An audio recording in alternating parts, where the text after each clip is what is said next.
जिल्हा परिषदेच्या मतदानाला या ठिकाणी आलेला होता, मतदान केलं. विजयाचा किती विश्वास आहे? खरं तर रायगडमध्ये भाजप आणि राष्ट्रवादी काँग्रेस पक्ष युतीमध्ये यंदा जिल्हा परिषदेच्या निवडणुका लढताना पाहायला मिळतात.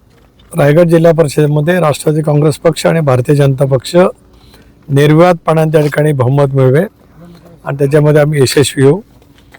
आज या ठिकाणी आलो. माझा परंपरागत असलेल्या या मतदान केंद्रामध्ये गेले 92 सालापासून मी या ठिकाणी मतदान करत आलो.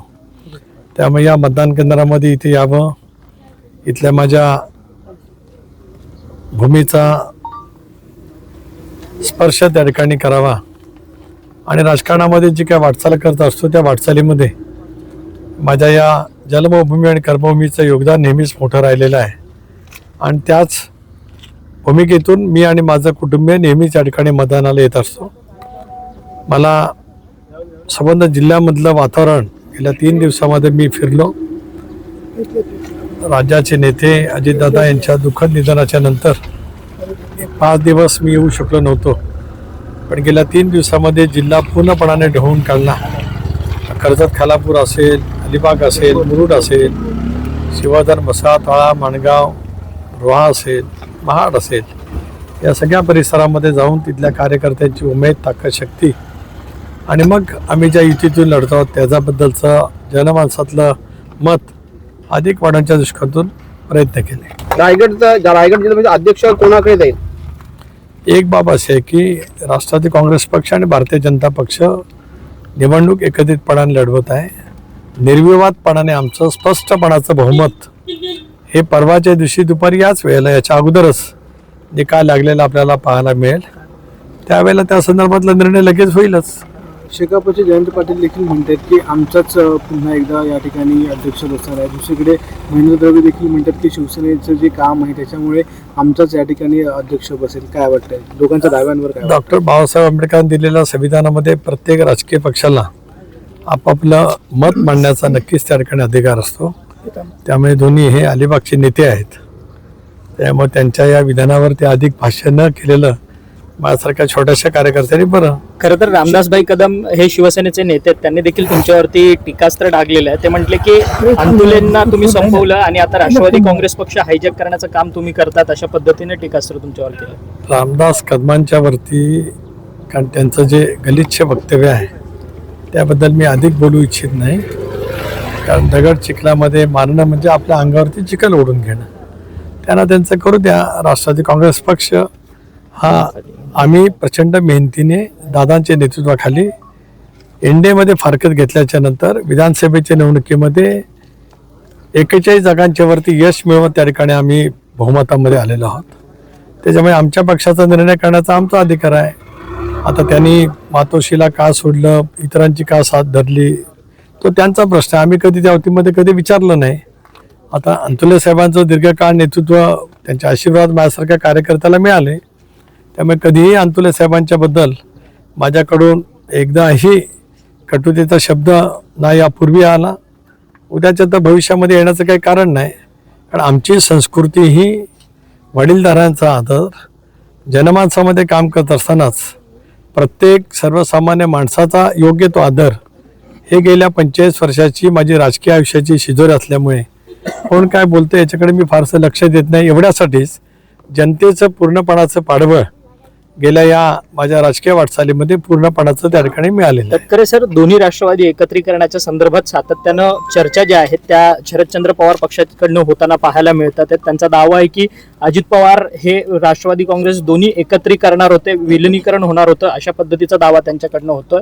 मात्र हसन मुश्रीफ तुमच्या पक्षाचे मंत्री आहेत, नेते आहेत, ते म्हणतात की सुनेत्रा पवारांनी जर निर्णय घेतला तर तो विलिनीकरणाचा मार्ग होईल, अशा पद्धतीचं मत ते व्यक्त करतात. हसन मुश्रीफ जरूर पक्षाचे वरिष्ठ नेते आहेत, कारण आम्ही सर्वांनी म्हणून दादांच्या नेतृत्वाखाली इंडियामध्ये जाण्याचा निर्णय त्या ठिकाणी घेतलेला आहे. शेवटी या विषयाची चर्चा आम्ही सखोलपणाने करू. 10 तारखेला मुंबईला मंत्रिमंडळाची बैठक आहे, त्यावेळेला उपमुख्यमंत्री म्हणून वहिनी त्या ठिकाणी येतील. त्याच्यानंतर आम्ही या विषयावरती चर्चा नक्कीच त्या ठिकाणी करू.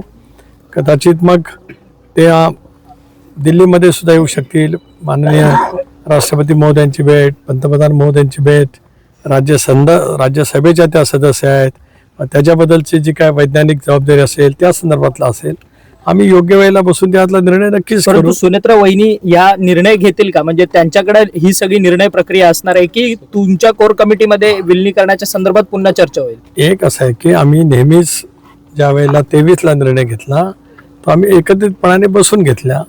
वहिनी आमच्या विधिमंडळ पक्षाचे नेते आहेत, पक्षाच्या सुद्धा नेते आहेत, त्यामुळे आम्ही सगळेजण एकत्रितपणाने बसून त्या संदर्भातला निर्णय घेऊ. राष्ट्रवादी काँग्रेस पक्ष हा दादांचा परिवार आहे. दादांचा परिवार म्हणजे राजकीय परिवार आहे, परिवार म्हणजे राजकीय परिवार. अन्यथा याच विषयावर परत काहीतरी वेगवेगळी टीका टिप्पणी करण्याचा कोणी प्रयत्न करीत. हा दादांचा राजकीय परिवार. राष्ट्रवादी लवकरच एकत्र येतील म्हणून विनाकारण आपण वेगवेगळे संदर्भ लावणं अयोग्य आहे.